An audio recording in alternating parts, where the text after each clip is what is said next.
بسم اللہ الرحمن الرحیم وبہ نستعین سبحانک لا علم لنا الا ما علمتنا انک انت العلیم الحکیم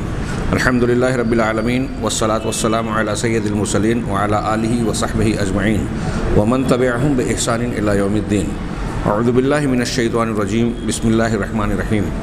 آمن الرسول بما انزل الیہ من ربہ والمؤمنون کل آمن باللہ وملائکتہ وکتبہ ورسلہ لا نفرق بین احد من رسلہ وقالوا سمعنا واطعنا غفرانک ربنا والیک المصیر۔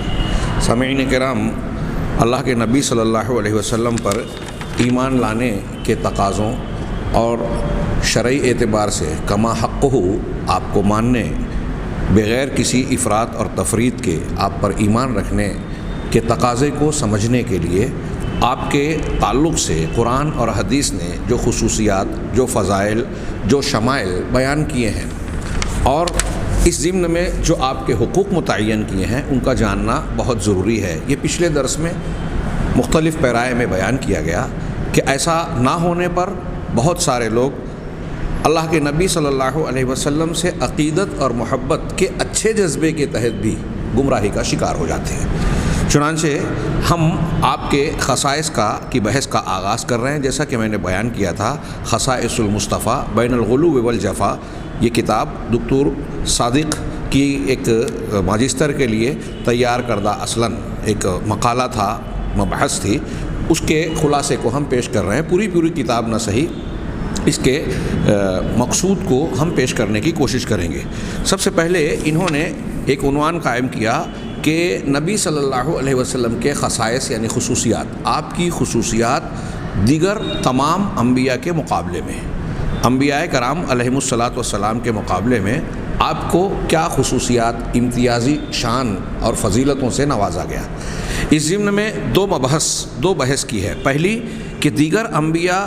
کے مقابل آپ کو دی گئی وہ خصوصیات جس کا تعلق دنیا کی زندگی سے، دنیاوی زندگی میں آپ کو دیگر انبیاء کرام علیہم الصلاۃ والسلام پر جو فضیلت اور خصوصیت عطا کی گئی، ایک بحث یہ ہوگی۔ دوسری بحث کہ نبی صلی اللہ علیہ وسلم کی خصوصیات دیگر انبیاء کے مقابلے میں وہ ان چیزوں سے متعلق جو آخرت میں دی گئی ہیں، یعنی آخرت میں آپ کو جو خصوصیات اور فضیلتیں حاصل ہیں دوسرے انبیاء کے مقابلے میں، اس کا تذکرہ۔ پہلی مبحث کا ہم آغاز کر رہے ہیں، نبی کریم صلی اللہ علیہ وسلم کو دیگر انبیاء پر دنیاوی زندگی میں جو خصوصیات دی گئی ہیں۔ اب اس سلسلے میں سب سے پہلا عنوان قائم کیا، اختصاص النبی صلی اللہ علیہ وسلم بأن آیتہ العظمی فی کتابہ۔ نبی صلی اللہ علیہ وسلم کا اختصاص، آپ کا کہ یہ خصوصیت کہ آپ کی سب سے عظیم، سب سے بڑی نشانی، آیت، سب سے بڑی نشانی آپ کو دی گئی کتاب میں ہے، یعنی قرآن کریم میں۔ اس ضمن میں یہ بیان کرتے ہیں کہ قرآن اللہ تبارک و تعالیٰ کا کلام ہے، اپنے امین یعنی امانت دار رسول پر نازل کیا گیا۔ کس لیے نازل کیا گیا؟ لیکون نذیر للعالمین، تاکہ آپ تمام جہانوں کے لیے تنبیہ کرنے والے اور ڈرانے والے بنے۔ یہ انذار یا نذیر کا جو لفظ ہے، انذار کا معنی الاعلام مع التخویف، اہل علم نے بیان کیا، یہ صرف کہ کسی چیز کی اطلاع دینا ڈرانے کے ساتھ، اس کو ہم اردو زبان میں انتباہ، تنبیہ، انگریزی میں وارننگ دینا کہہ سکتے ہیں، ڈرانا۔ تو آپ کو اس لیے اللہ تعالیٰ نے یہ کتاب عطا فرمائی، خود قرآن کا بیان ہے کہ دیکھون للعالمین نذیرا، تاکہ آپ تمام جہانوں کے لیے تنبیہ کرنے والے، ڈرانے والے بنے۔ اور یہی وہ کتاب اور قرآن ہے جسے اللہ تبارک و تعالیٰ نے نور مبین کا نام دیا، کھلی ہوئی روشنی، ایسی روشنی جو ہدایت اور ضلالت کے راستوں کو صاف صاف بیان کر دی۔ دنیا میں بہت سارے راستے، مذاہب، ادیان ہیں، یہ کتاب اس کائنات کے اور ہمارے اور آپ کے رچیتا، پیدا کرنے والے کی جانب سے، کہ ہم نے کیوں پیدا کیا اور انسان سے کیا مطلوب ہے، اللہ تعالیٰ انسان سے کس راستے پر، کس طریقے سے زندگی گزارنا چاہتا ہے، یہ اس نے ہمیں اور کائنات کو بنایا، تو اسی نے یہ بتانے کے لیے یہ نور اور روشنی دی کہ اس کی روشنی میں آپ صحیح راستے کا تعین کر لیں، جان لیں، سمجھ لیں۔ چنانچہ اللہ تبارک و تعالیٰ کا سورۃ النساء میں ایک ارشاد ہے اخیر میں، اعوذ باللہ من الشیطان الرجیم، یا ایھا الناس قد جاءکم برہان من ربکم وانزلنا الیکم نورا مبینا، کہ اے لوگو، یہ صرف ایمان والوں کو خطاب نہیں کیا، دنیا کے تمام لوگوں کو،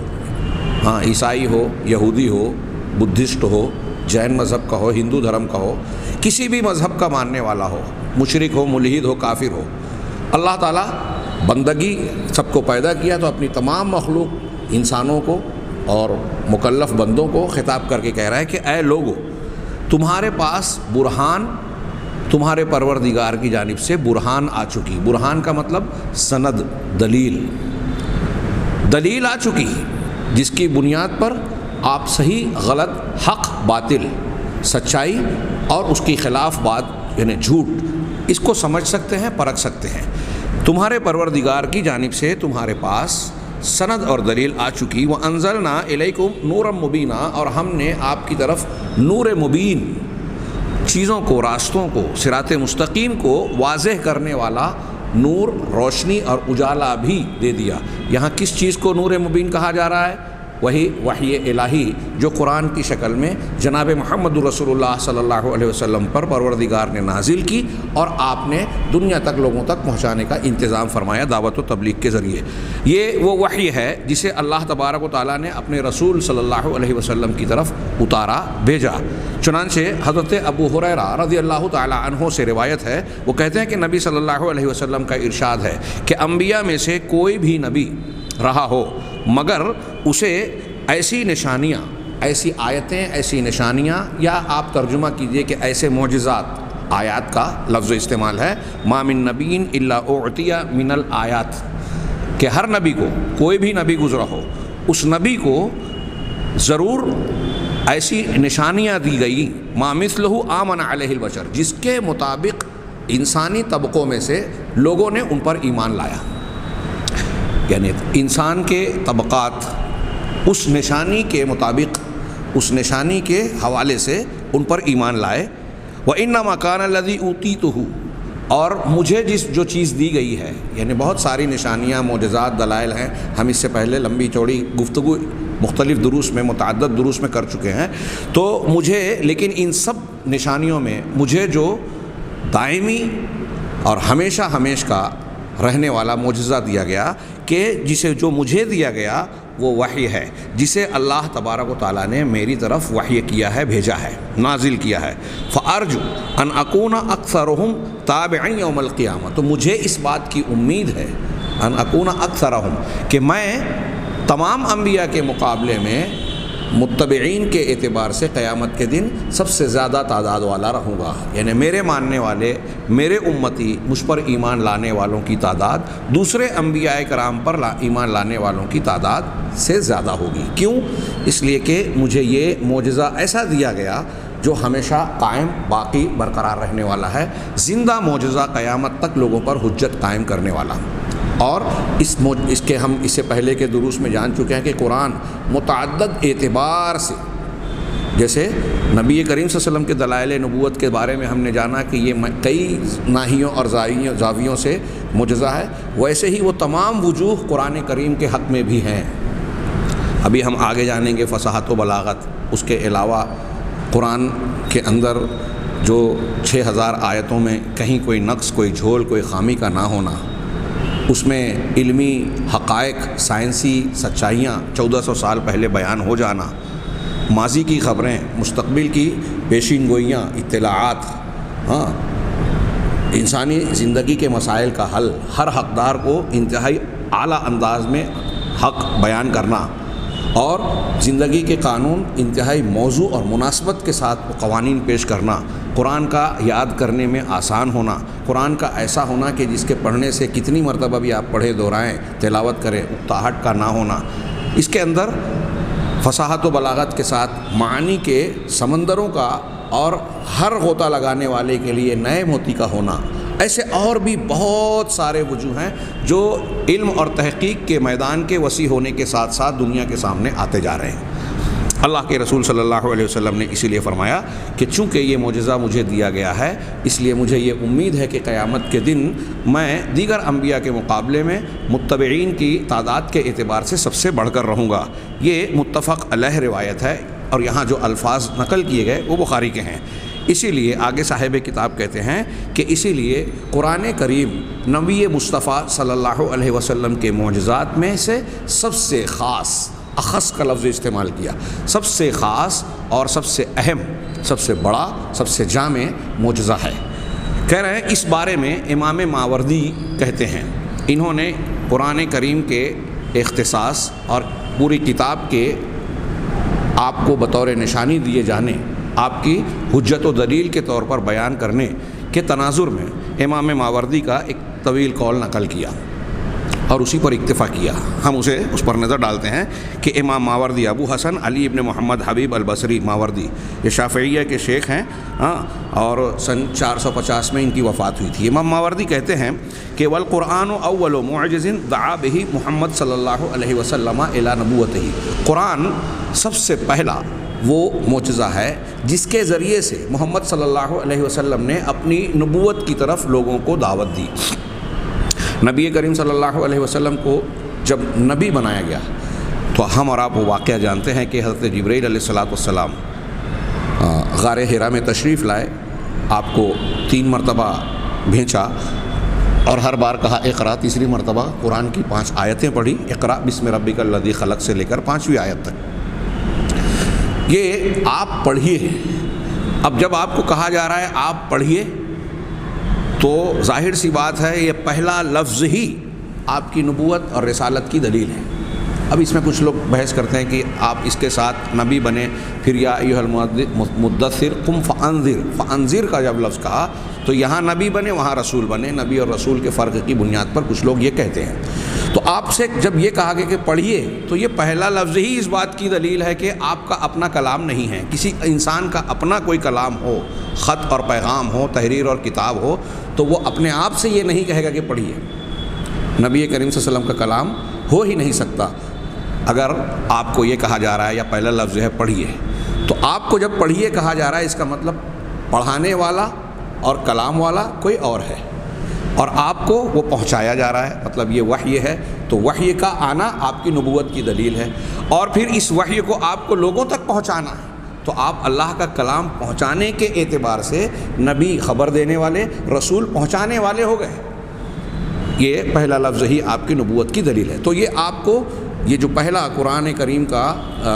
کی چند آیتیں آپ کو عطا کی گئیں، نازل کی گئیں، وحی کی گئیں، تو اس کے ذریعے سے جہاں آپ کو رسالت و نبوت سے نوازا گیا، اب اس کے بعد اور پھر یا ایھا المدثر قم فانذر، یہ پہلا معجزہ ہے، امام ماوردی کہہ رہے ہیں، جس کے ذریعے سے اللہ کے نبی صلی اللہ علیہ وسلم نے اپنے ارد گرد کے پہلے مکہ کے مخاطبین اولین کو اپنی نبوت کی طرف دعوت دی، حق کی طرف بلایا۔ فصدع فیہ برسالتہ، چنانچہ اپنی قوم میں یعنی لوگوں کے درمیان اپنی رسالت کو کھل کر بیان کیا۔ صدع کا ایک معنی یہ کرتے ہیں کہ پھاڑنا، یعنی ان کی جو مشرک اور شرک اور کفر پر قائم جماعت تھی ان کو حق کی دعوت دے کر اس قوم کو اللہ کے کلمہ توحید کی طرف بلایا، اس اعتبار سے ان کو کفر اور شرک کی جماعت سے کاٹ کر الگ کر کے، تو صدع کا معنی شقہ یا شق کے معنی میں ان کو کاٹ کر الگ کیا، توحید اور حق کے راستے پر لایا۔ اور ایک صدع کا معنی فصدع بما تؤمر کہتے ہیں، کھول کھول کر کوئی چیز بیان کرنا، صاف انداز میں بیان کرنا۔ تو فصدع فیہ برسالتہ، چنانچہ اس سلسلے میں آپ نے قرآن ہی کے بارے میں واضح انداز میں اپنی رسالت کا اعلان کیا اور لوگوں کو توحید کی طرف بلا کے الگ کیا، مشرکین اور کافرین سے الگ نکالا۔ وخص باعجازہ من جمیع رسلہ، اور اسی قرآن کے معجزے کے ذریعے سے آپ کو تمام رسولوں کے مقابلے میں خصوصیت سے نوازا گیا۔ امام ماوردی کی یہ عبارت ہے،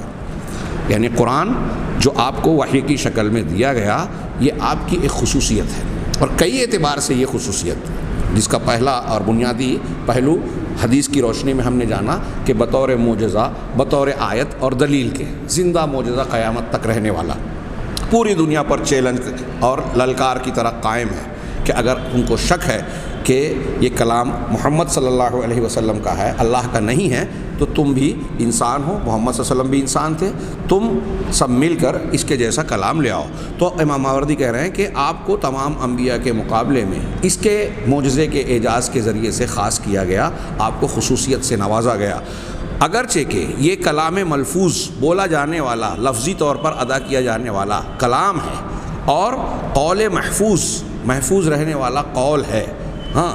اس کے باوجود لثلاثت اسباب سارا بہنہ من اخص اعجازہ، 3 اسباب کی بنیاد پر امام ماوردی کہہ رہے ہیں کہ 3 اسباب کی بنیاد پر یہ قرآن، پورا کا پورا قرآن اللہ کے نبی صلی اللہ علیہ وسلم کے معجزات میں سے سب سے خاص معجزہ، سب سے نمایاں معجزہ بن گیا، اور آپ کی سب سے نمایاں اور کھلی بین روشن دلیل بن گئی۔ اب وہ 3 اسباب کیا ہیں، اسے انہوں نے بیان کر کے اپنی بات ختم کی۔ پہلا سبب احدھا انا، یہ بیان کر رہے ہیں، بڑی غور سے سماعت فرمائیں، کہ ہر رسول کا معجزہ، جو بھی معجزہ دوسرے انبیاء اور رسولوں کو آپ کے علاوہ دیا گیا، اور آپ کو بھی جو بہت سارے معجزات دوسرے دیے گئے، چاند کا 2 ٹکڑوں میں تقسیم ہونا، اور آگے بہت ساری خصوصیات کے طور پر ذکر کرنے والے ہیں، تو یہ جو معجزات رسول ہیں دوسرے، یہ سب کے سب غالب طور پر اپنے زمانے کے حالات کی موافقت کرتے ہیں۔ جس نبی کو آپ سے پہلے جو معجزہ دیا گیا، تو ان کے علاقے اور زمانے کے اعتبار سے ان کے جو حالات تھے، ان حالات کی رعایت کرتے ہوئے اسی قبیل کا، اسی مزاج کا معجزہ عطا کیا گیا۔ کہہ رہے ہیں کہ جو کہ لوگوں میں اس زمانے میں شائع اور عام بات تھی، ایسی چیز کے لحاظ کا لحاظ کر کے ان کو معجزہ دیا گیا۔ مثال دے رہے ہیں کہ جیسے موسیٰ علیہ السلام کو ایسے زمانے میں مبعوث کیا گیا، بھیجا گیا، جبکہ جادوگروں کا غلبہ تھا، جادو ایک عام چیز مانی جاتی تھی۔ کہہ رہے ہیں کہ حین بعث فی عصر سا، جب حضرت موسیٰ علیہ السلام کو جادوگروں کے زمانے میں مبعوث کیا گیا، خص من فلق البحر یبسا وقلب العصا حیۃ، تو حضرت موسیٰ علیہ السلام کو جو خصوصی معجزہ عطا کیا گیا، جو خصوصیت دی گئی معجزے کی شکل میں، وہ سمندر کو پھاڑ کر، ہاں، خشکی والے راستے بنا کر ایک معجزہ اور نشانی دی گئی۔ اسی طرح لاٹھی کے سانپ کی شکل میں، اژدہے کی شکل میں تبدیل ہو جانے کی شکل میں آپ کو ایک معجزہ عطا کیا گیا۔ تو یہ جادوگروں کے زمانے میں اس قسم کا جو یہ معجزہ، اور اس کے علاوہ حضرت موسیٰ علیہ السلام کو جو معجزات دیے گئے، وہ جادوگرانہ ذہن و فکر اور اس مزاج کی روشنی میں لوگوں کو جلدی سے، آسانی سے سمجھ میں آ جانے والے تھے۔ تو چونکہ جادوگروں کے زمانے میں ان کو مبعوث کیا گیا، لہٰذا آپ کو جو معجزات دیے گئے ان کی اس فکر اور زمانے کے اس تقاضے کے لحاظ میں دیے گئے۔ ہاں، اب اس کے بالمقابل کہہ رہے ہیں کہ وَأَضَلَّ كُلَّ كَافِرٍ، اس وَقَلْبِ الْعَصَا مَا بَحَرَ كُلَّ سَاحِرٍ، حضرت موسیٰ کو یہ جو عصا اور سمندروں کو پھاڑ کر خشکی والا راستہ بنا دیا جانا، یہ جو معجزات دیے گئے، ید بیضا دیا گیا، ہاں، تو ان معجزات نے ہر جادوگر کو حیران اور ششدر بنا دیا، ان کو سوچنے پر مجبور کر دیا۔ وَأَضَلَّ كُلَّ كَافِرٍ، اور ہر کافر کو سرنگوں کر دیا، جھکا دیا، یہ ماننے پر مجبور کیا کہ یہ موسیٰ علیہ السلام اپنے دعوے میں سچے ہیں، کہ یہ اللہ کی طرف سے رسول بنا کر بھیجے گئے ہیں، اور جو کچھ پیش کر رہے ہیں وہ اللہ کی طرف سے ہے، اس لیے کہ یہ بحیثیت موسیٰ علیہ السلام چونکہ ایک انسان ہے، ہمارے درمیان پیدا ہوئے پلے بڑے، تو یہ اس کی طاقت نہیں رکھتے کہ ایسا معجزہ پیش کریں۔ اگر جادو بھی ہوتا تو جادوگروں کی کیا صلاحیت ہوتی ہے وہ ہم جانتے ہیں، یہ جادو بھی نہیں ہو سکتا۔ یہ اس وقت کے ماہر جادوگروں نے بھی قبول کیا، حضرت موسیٰ کے معجزے کو دیکھ کر رب العالمین پر ایمان بھی لے آئے۔ تو ہر کافر کو انہوں نے ان معجزات میں سرنگوں کر دیا، خاموش کر دیا۔ جو ایمان لایا اللہ کی توفیق سے، اور جس کو توفیق نہیں ملی وہ ان معجزات کے باوجود ایمان نہیں لایا، لیکن ان کے پاس ان معجزوں کے انکار کا کوئی معقول جواب نہیں تھا۔ آگے کہہ رہے ہیں کہ اسی طرح عیسیٰ علیہ السلام کو طب کے عصر میں، زمانے میں، یعنی طب اور حکمت کا غلبہ تھا، اس کا علم لوگوں میں عام تھا۔ اس زمانے میں حضرت عیسیٰ علیہ السلام کو مبعوث کیا گیا، بھیجا گیا،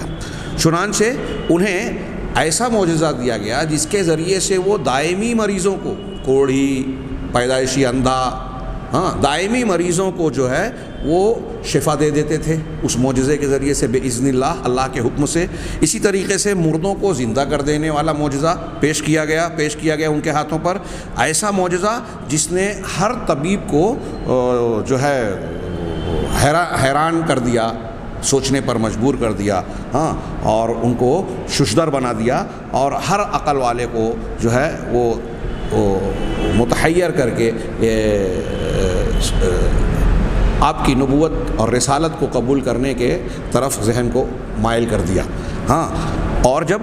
حضرت عیسیٰ کے بعد محمد صلی اللہ علیہ وسلم مبعوث کیے گئے تو اس زمانے میں جب آپ کی بعثت ہوئی، آپ کے ارد گرد، آپ کے علاقے میں جو ہے وہ فصاحت اور بلاغت کا غلغلہ تھا۔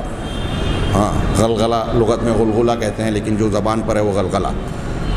یہ لوگوں میں فصاحت و بلاغت کا بڑا چرچا تھا، چنانچہ خص بالقرآن فی اعجازہ و اعجازہ بما عجز عنہ الفصحاء، اللہ کے نبی صلی اللہ علیہ وسلم کو فصاحت و بلاغت کے زمانے میں جب مبعوث کیا گیا تو آپ کو قرآن کے ساتھ خاص کیا گیا، معجزہ دیا گیا کہ قرآن اپنے ایجاز یعنی اختصار میں، اور اپنے ایجاز اور اعجاز، الفاظ میں کم اور دوسروں کو عاجز بنا دینے والا ایسا جامع کلام جو فصاحت و بلاغت اور علم اور حکمت کے ایسے معانی اور موتیوں کو اپنے اندر سمیٹے ہوئے ہے، جو دنیا کی کسی انسان بلکہ تمام لوگوں کے اجتماعی طاقت کے ساتھ بھی عاجز بنا دیتا ہے، کہ ایسا کلام کوئی انسان، کوئی مخلوق پیش نہیں کر سکتے۔ تو قرآن اپنے ایجاز، اختصار کے ساتھ اپنے اعجاز یعنی معجزہ ہونے میں سامنے اللہ کے نبی صلی اللہ علیہ وسلم کو دیا گیا، ایجاز اور اعجاز کے ساتھ، جس نے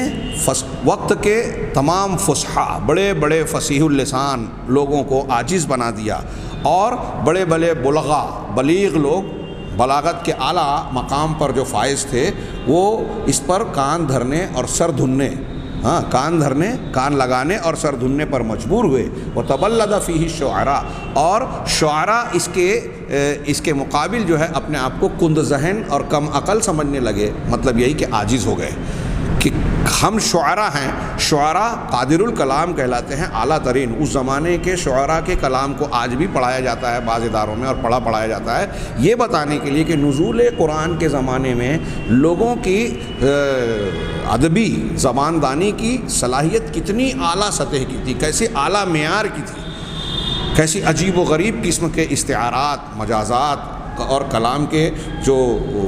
گہرائیاں ہیں اس کے ساتھ، ایک مختصر لفظ کے ساتھ وہ کیسی عظیم باتیں کہتے تھے، ان میں فطرت کے مشاہدات کا کس طریقے سے تذکرہ کیا جاتا تھا۔ ایسا زبردست کلام آج بھی معلقات کی شکل میں موجود ہے۔ انہی کے منتخب کلام، شعراء کے کچھ منتخب قصائد کو کعبہ کی دیوار میں لکھ کر لٹکایا جاتا تھا۔ 7 اور 10 ایسے قصائد آج بھی موجود ہیں، المعلقات السبع اور المعلقات العشر کی شکل میں، کتابی شکل میں وہ موجود ہیں، جو اس وقت کے فصاحت اور بلاغت اور زبان دانی کے معیار کو بیان کرتے ہیں۔ لیکن یہ عظیم فصاحت اور بلاغت کے ماہرین،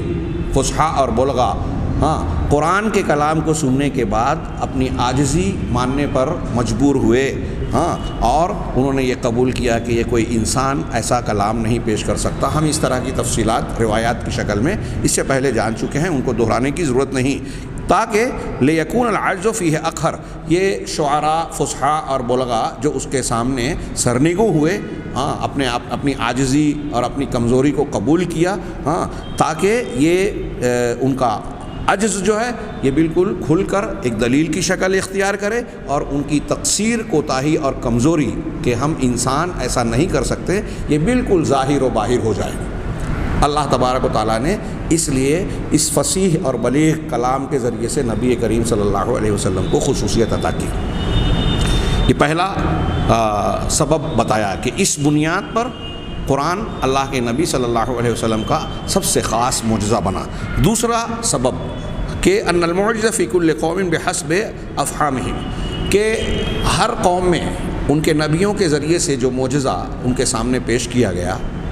اللہ کے نبی صلی اللہ علیہ وسلم سے پہلے، تو ان کی سوجھ بوجھ اور فہم،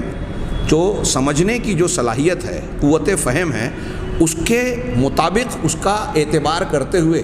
اس قوم کے سامنے معجزہ دیا گیا کہ یہ اسے سمجھ سکیں۔ وعلی قدر عقولہم و اذہانہم، اور ان کی عقل اور ذہنی سطح کا لحاظ کرتے ہوئے ان کو وہ معجزات دیے گئے۔ اب کہہ رہے ہیں کہ موسیٰ علیہ السلام اور عیسیٰ علیہ السلام کی قوم میں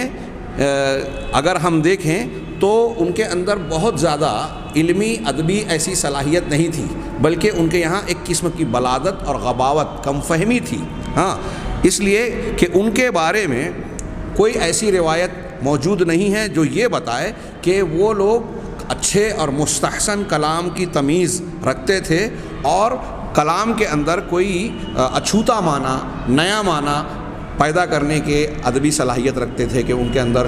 شعر گوئی یا نثر اور عبارت کے اعتبار سے ایسی صلاحیت موجود ہو کہ وہ اچھوتی عبارتوں کے ذریعے سے فصاحت اور بلاغت کے اعلیٰ معیار پر کوئی نیا کلام پیش کر سکے۔ ایسی کوئی روایت قوم موسیٰ اور قوم عیسیٰ کے بارے میں نہیں ملتی، بلکہ انہوں نے اپنے نبی صلی اللہ علیہ وسلم سے جب ایسے لوگوں پر سے گزرے، مشرکین کے پاس سے موسیٰ کی قوم گزری، بنی اسرائیل کے لوگ، اور دیکھا انہوں نے کہ مشرکین اپنے ایک درخت کو متبرک سمجھتے ہیں، بت کی عبادت کرتے ہیں اور وہاں تبرک حاصل کرتے ہیں، تو ان لوگوں نے کیا کہا؟ حضرت موسیٰ علیہ السلام سے جو مطالبہ کیا، ان کے مطالبے میں ان کے مزاج اور فکر کا انداز معلوم ہوتا ہے۔ یہ کہا انہوں نے اجعل لنا الہا کما لہم آلہہ، کہ اے موسیٰ ہمارے لیے بھی ایسا معبود بنا دیجئے جیسے ان کے پاس معبودان ہیں۔ ہاں، اور حضرت موسیٰ نے اس پر سرزنش کی کہ تم جاہل لوگ ہو، قرآن کی آیت میں آگے ہے سورہ اعراف میں۔ ہاں، فخصوا من الاعجاز، جب ان کا یہ مزاج تھا تو ان لوگوں کے سامنے، ان اقوام کو ایسے معجزات دیے گئے جن معجزات کو سمجھنے کے سلسلے میں ان کے حواس اور صلاحیتیں ابتدائی حیثیت سے پہنچ سکیں۔ جو ان کی سوجھ بوجھ ہے، جو ان کی حسی صلاحیت ہے، محسوس کرنے کی قوت ہے، اس صلاحیت اور قوت کے مطابق ان کو ایسے معجزہ دیا گیا کہ اس معجزے کو دیکھ کر یہ اپنی صلاحیت کے مطابق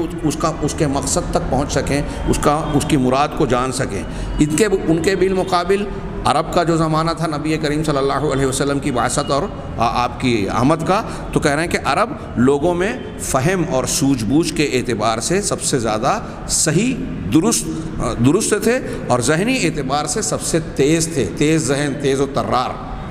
اور میں یہاں ایک جملہ بڑھاؤں کہ فطرت کا، ان کے کلام اور اشعار کو آج بھی آپ پڑھیں تو معلوم ہوگا کہ فطرت کے مشاہدے میں وہ بہت دوسروں کے مقابلے میں انتہائی گہرے اور اعلیٰ تھے۔ ستاروں، سمندروں، بارش، جانوروں اور دیگر ارد گرد کی موجود چیزوں سے متعلق ان کے اپنے مشاہدات، اونٹ سے متعلق، ریگستان سے متعلق، وہ جو اسے اپنے کلام میں، اپنے اشعار میں بیان کرتے تھے، اس سے ان کے مشاہدے کی گہرائی اور فکر کی گہرائی، سوجھ بوجھ کا اعلیٰ پیمانہ، یہ ساری چیزیں سمجھ میں آتی ہے۔ کہہ رہے ہیں قد ابتکروا من الفصاحت ابلغھا، ان کی جو تیز ترار ذہانت تھی،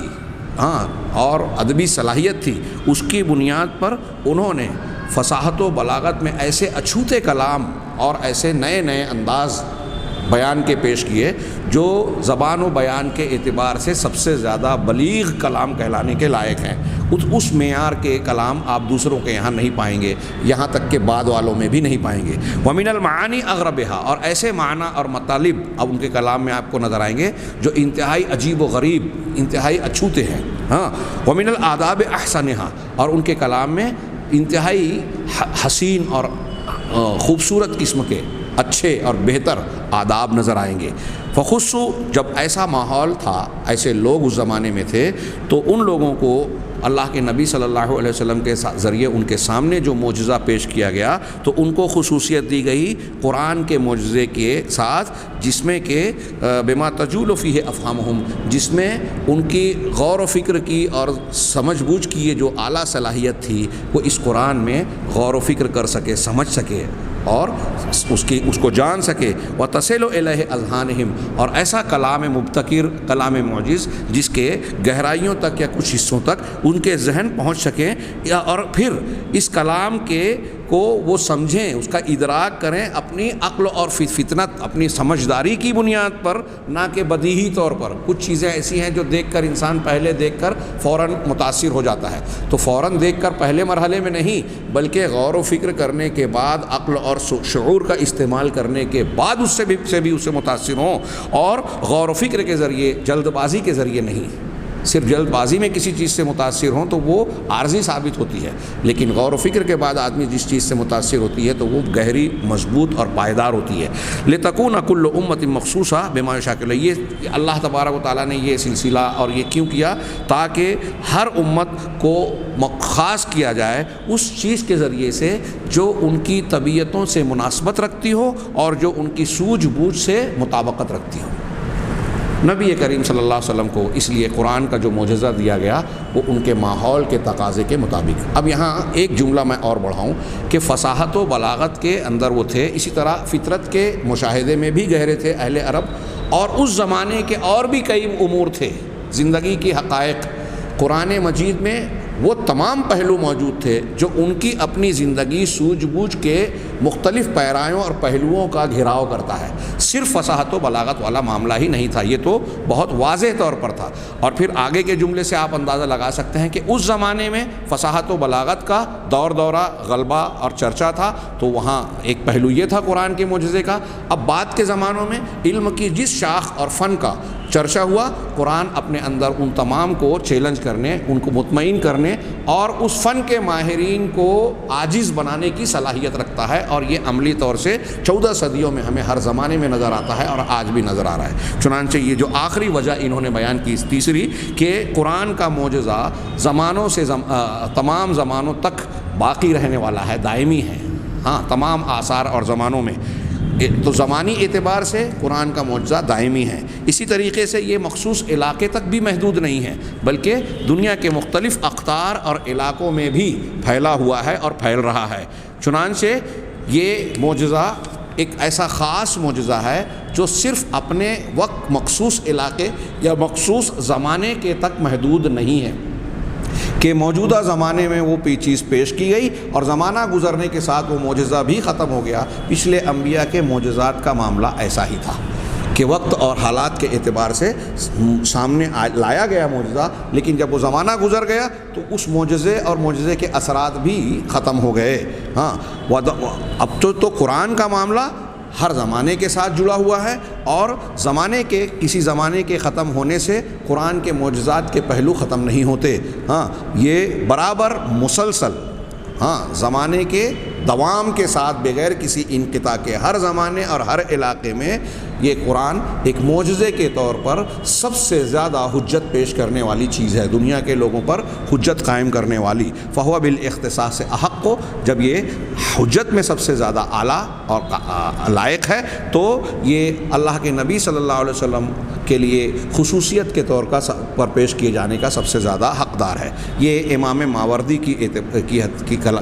عبارت یہاں ختم ہوئی۔ آگے 2 لائن کا تبصرہ کرتے ہوئے صاحب کتاب نے کہا کہ امام ماوردی نے جو بات کہی ہے وہ کلام سدید ہے، بڑی جچی تولی اور بہترین بات ہے، جامع بات ہے، لیکن کہہ رہے ہیں کہ لیکن قرآن کا معجزہ، ہاں، فصاحت اور بلاغت کے نطاق اور دائرے سے کہیں زیادہ وسیع ہے، یہ ہم جان چکے ہیں، اور میں نے ابھی درس کے آغاز میں تذکرہ بھی کیا کہ اس کے معجزات کے پہلو متعدد ہیں جو مسلسل بڑھتے جا رہے ہیں۔ اس لیے کیوں ایسا ہے؟ اس لیے کہ نبی صلی اللہ علیہ وسلم کی رسالت جن اور انس ثقلین دونوں کے لیے عام ہے، قیامت تک کے لیے، اس لیے قیامت تک کے انسانوں کے لیے یہ معجزہ ہے۔ اور مختلف زمانوں میں، جب فصاحت و بلاغت کا زمانہ تھا تو فصاح اور بلغہ کو چیلنج کیا کہ ایسا کلام پیش کرو، اگر تمہارے اندر طاقت ہے یا انکار کی گنجائش، انکار کرنا چاہتے ہو کہ ایک محمد کا کلام ہے، اللہ کا نہیں، تو پھر تم بھی بنا کر لے آؤ۔ تو وہ فصاحت و بلاغت کے اعتبار سے اس میں جو علمیت، گہرائی، باریکی، کم الفاظ، زیادہ معنی، سچائی، ہاں، کلام کا کسی بھی قسم کے کھوٹ جھول اور کمزوری سے پاک صاف ہونا، یہ ساری صلاحیتیں اس کے اندر، اور پھر زندگی گزارنے کے انتہائی بہترین اخلاق، آداب، اصول، ضابطے، ہر حقدار کو حق دینے والا ایک پہلو، یہ سارے جو ہے یہ سارے کمالات اور خوبیاں قرآن میں موجود ہیں. تو اس زمانے کے لوگوں کو بھی چیلنج کیا، فلسفہ اور منطق والوں کو بھی چیلنج کیا، ان کا بھی جواب قرآن نے دیا، ان کے سامنے بھی کھڑا رہا. جس فن اور علم کی چیز کا زمانہ آیا اور اس نے سر اٹھایا، قرآن اس کے سامنے معجزہ بن کر کھڑا رہا. اور اس دنیا میں پائے جانے والے ماہرین علوم، مختلف علوم کے ماہرین بالآخر اپنے فن کے اعتبار سے بھی یہ ماننے پر مجبور ہوئے کہ ہمارا فن، ہماری ذہنی فکر اور صلاحیت اور بلندیاں قرآن کے مقابل میں عاجز ہے. ساری دنیا کے دانشور قانون داں ہوں تو وہ قوانین سازی میں ایسا قانون پیش نہیں کر سکے جیسا قرآن پیش کرتا ہے. آج کی سائنس اور سائنسی تحقیقات کے ماہرین کتنے بھی اعلیٰ مقام پر پہنچ جائے، قرآن کے بیان کردہ سائنسی حقائق کے مقابلے میں جھکنے پر مجبور ہوتے ہیں. اسی طرح آپ کسی بھی فن کا معاملہ لیجئے. چنانچہ یہ پہلا معجزہ بیان کیا جس کو ہم نے ان کی عبارت کو سامنے رکھ کر قدر تفصیل سے جانا. آگے ہم کچھ اختصاصات جو جانیں گے، کچھ سرسری اور کچھ قدر تفصیل سے. اللہ تعالیٰ سے دعا ہے کہ وہ ہمیں دین حق کو سمجھنے اور اس پر عمل پیرا ہونے کی توفیق عطا فرمائے. وآخر دعوانا ان الحمد للہ رب العالمین وصلی اللہ علی نبینا محمد.